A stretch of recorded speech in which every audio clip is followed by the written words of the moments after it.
Welcome, everyone. I'm Sue Barber, author, former IT director for a Fortune 500 company, turned executive coach, and this is the Visibility Factor podcast, where we explore how to raise your visibility and play bigger at work and in life. We'll explore key topics and welcome guests that help you shift your thinking about yourself so you can see new possibilities for your leadership. I'm on a mission to create a visibility movement for leaders to show their value and be seen for their true talent. Are you ready to take the next step towards a higher level of visibility for yourself? Let's go. Today's episode of the Visibility Factor podcast is brought to you by Amplify You, the ultimate program designed to unleash your full potential and amplify your success. Imagine having a personal coach cheering you on, guiding you through a journey of self-discovery, and helping you break free from those limiting beliefs that have been holding you back. That's exactly what Amplify You is all about. Whether you're a leader now or aspiring to be one, this program is your ticket to a more confident, empowered you. It's like having a supportive friend in your corner encouraging you to dream big.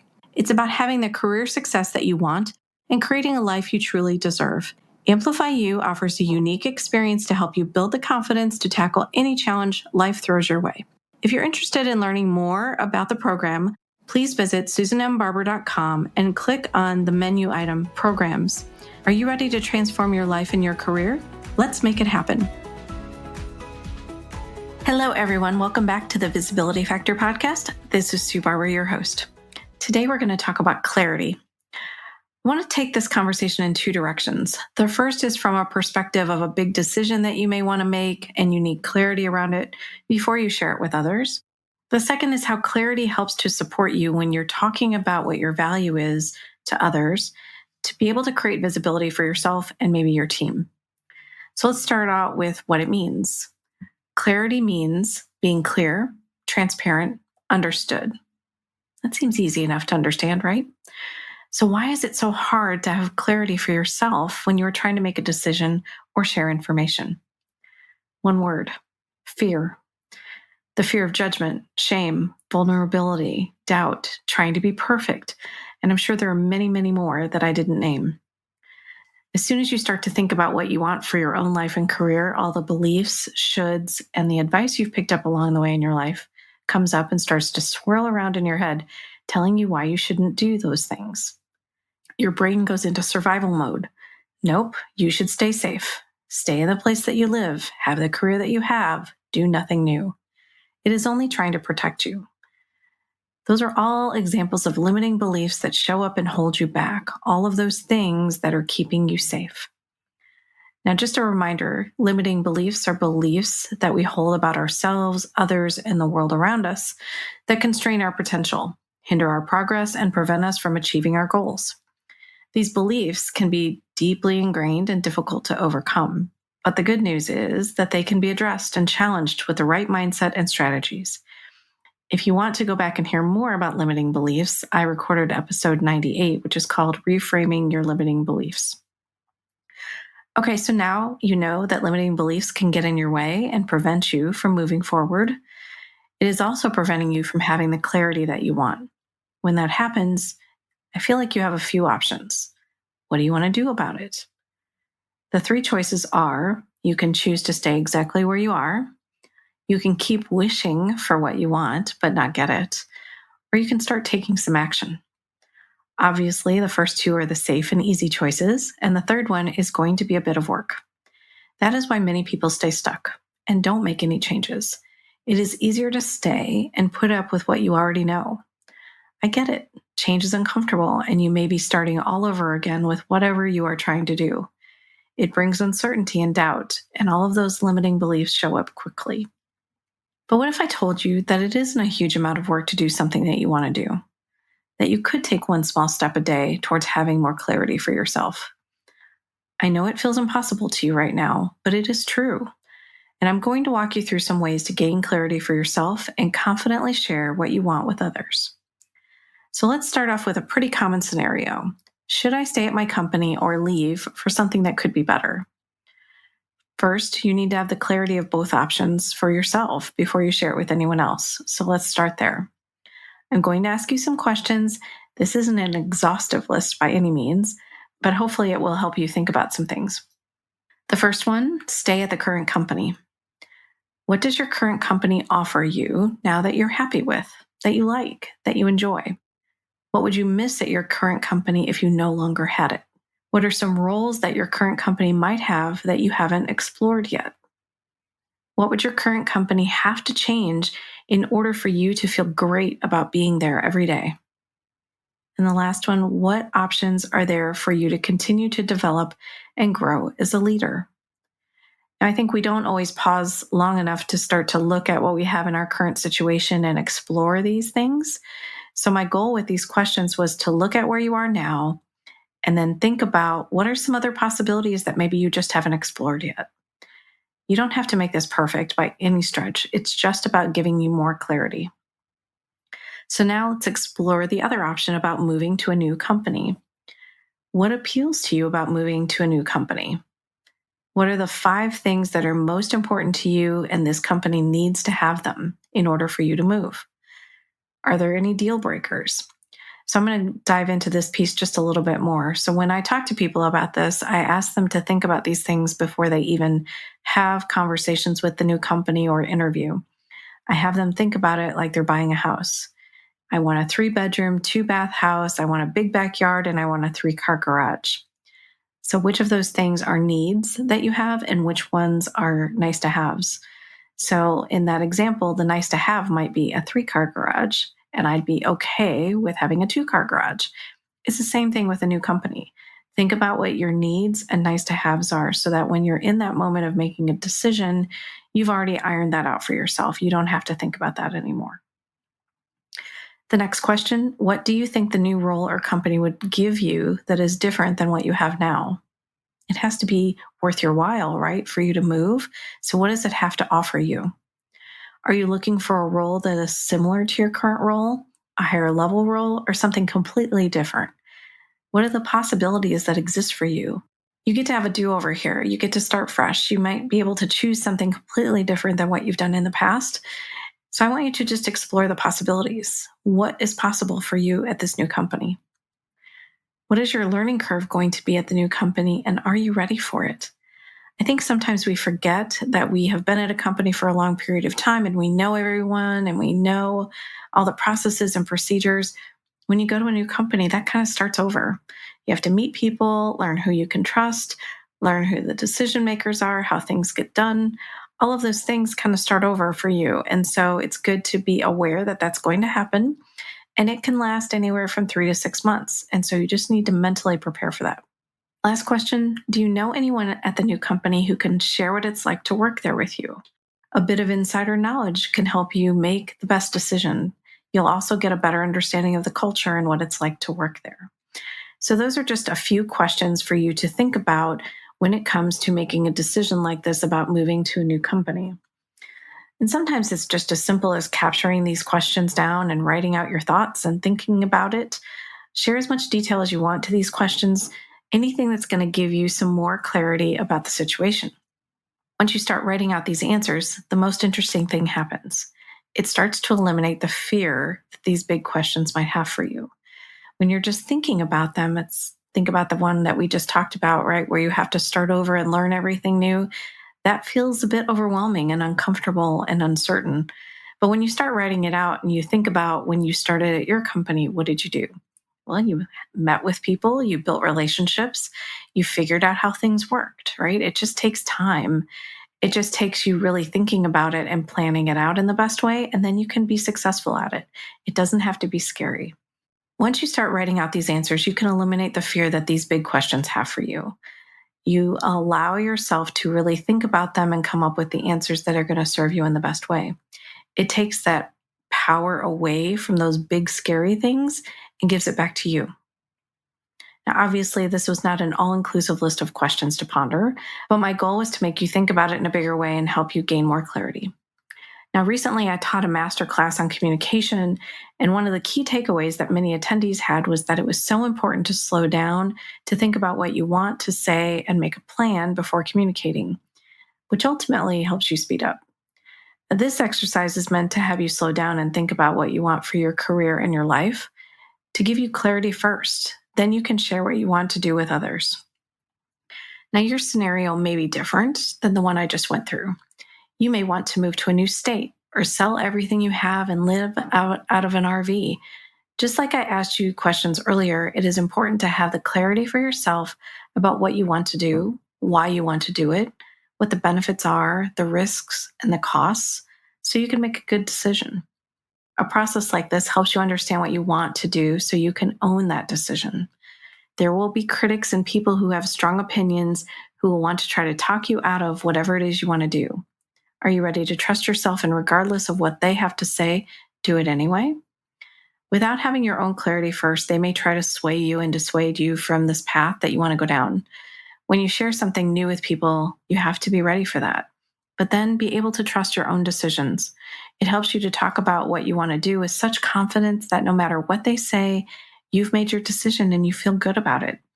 It comes down to trusting yourself that you've made the best decision for you and what you want to do. Also, remember that this is not the first big change you've had in your life. You made big decisions about where to go to school if you went to college, or you chose a career path.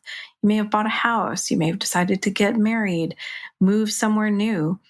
These aren't new big things, but sometimes once we get settled somewhere, it feels like a bigger thing because we're comfortable. It's scary. It puts us back in that unknown place that we haven't been in a while. So now that you have some examples, I want you to think about the big decisions that you need clarity on. If you need questions about whatever decision it is that you want to make, you might be able to come up with some different questions by using Google or ChatGPT and just come up with some questions that help you get the clarity that you need, because that's the goal. So now we're going to switch to the other part of the conversation I wanted to have around visibility and how you create that clarity for yourself and your value. You can't talk about yourself in the best way without taking the time to figure out what you want to say. You need the clarity about what you have to offer so you can craft the narrative that you want to share. It's about being strategic and intentional with the things that you talk about. So here are some questions to help you with that. What are your strengths? You can go online and take Strengths 2.0 tests or online tests that are free to get some insight for yourself. What are your top 5 strengths? What are you known for? Are you good at turning things around, saving money, process improvements, leading teams, leading globally? Whatever it is that you're good at, you need to own that too. Remind people that you're good at it because sometimes people forget. What do you feel that you do well, but people don't know yet? So maybe there are some things that you haven't had an opportunity to show in the role that you're in, and you need to find a way to either talk about it or show it in a different opportunity that might come up. So don't forget those things. Just because you haven't been doing them for a while doesn't mean that you're not good at it. What are your career interests? And just think about that question and answer process we just went through. Are there career interests that came up for you when you were thinking about what it might look like to go to a new role or a new company? Think about that because you need to be prepared to ask for what you want, whether that's at your current company or somewhere else. And then last question, what are your unique experiences that you've had that others haven't? You may have lived in other places, worked for other companies, been through acquisitions, divestitures, mergers, worked at a startup, or had your own company. There's probably a host of other things that you might be able to think about. But think about what makes you unique. These are just a few questions to get you started, but the goal is to give you clarity so you can see that what you have to offer is valuable. So what did you learn by going through this exercise? Did you see that you're unique and unlike anyone else in your company? I bet you did, because none of us have this exact same experiences or the same beliefs or assumptions. We didn't all live in the same place and grow up and go to the same schools. We all have had our own experiences, and all we need to do is take those and look at them and see them as valuable. So what are the things that you identified that you should be highlighting in conversations so that people can see you in the way that you want them to? You have a ton of experience, and now that you know that, how can you make it visible to other people? Be prepared with like 2 or 3 things that you can share with people when you run into them in the hallway, maybe at a one-on-one or during a meeting. And there's no need to feel like you're bragging about these things. It's simply sharing information with another person.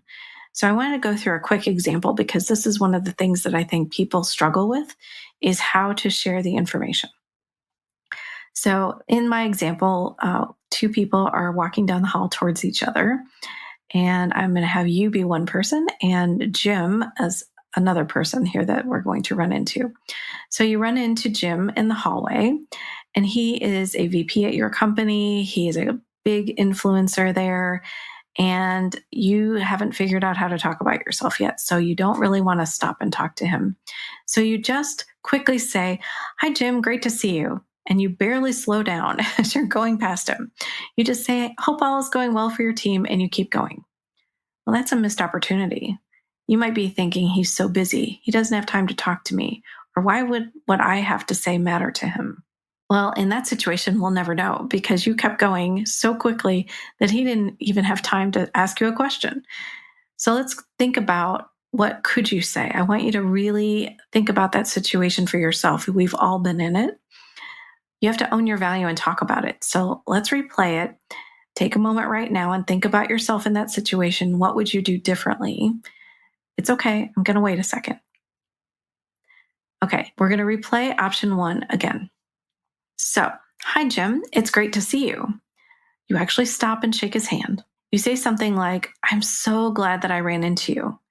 I wanted to tell you that one of your team members, Josh, has been so helpful to our team over the last few weeks. We were able to break through a big issue with his help, which allowed my team and I to implement our biggest program to date on time. What's so exciting about that is that it's going to allow us to retire 3 of our older systems and put us in great shape for the future." Now, he most likely responds, "Congratulations, great job." You have to just let him have that moment, right? He's also excited that you talked about his teammate, I'm sure. So you can say, "I would love to sit down and have a career discussion with you to plan out some next steps for myself. Are you open to me putting some time on your calendar?" He's going to say yes. Now, let me tell you why he's going to say yes. You just showed him so much in that one quick conversation. You're a leader who gets things done. You give credit to your team and his team member. You're someone who focuses on doing the right things for the company. You're someone who takes initiative and has the ambition to do more. Leaders love those people. They want to help and mentor them and grow them so that they can become potentially, people that work on their team or help them get, opportunities elsewhere. So this is how you weave things into conversations. It's all about taking the opportunity and being brave enough to do it. And nothing about that second conversation or example is forced or bragging. It's simply sharing information with someone who would love to hear it. The last part of that is important. You are not bothering him. There is no need to undervalue what you have to say. You're telling him something he's going to want to hear. Assume that's the case, and what you have to say is valuable, and it will come out in a genuine, authentic way. So take the time to slow down and think about what you want to do for yourself and share with others. Trust that you know what to do that will make you happy regardless of what other people's opinions are. Let your time be spent gaining clarity for yourself so that you can take the actions you want and accomplish each day. So let's transition into the visibility action for today. Answer all the questions that we went through. I hope that you'll take the time to do that. It's so important to spend the time to give yourself some clarity and how you want to be seen. Create the narrative you want to share with others at your next opportunity. So just like we went through that example with Jim, think about your own scenario. What do you want to share? Who do you want to share it with? When would the next opportunity be for you to do that? What you say about yourself to others is what they take in and turn into that story that they have about you now.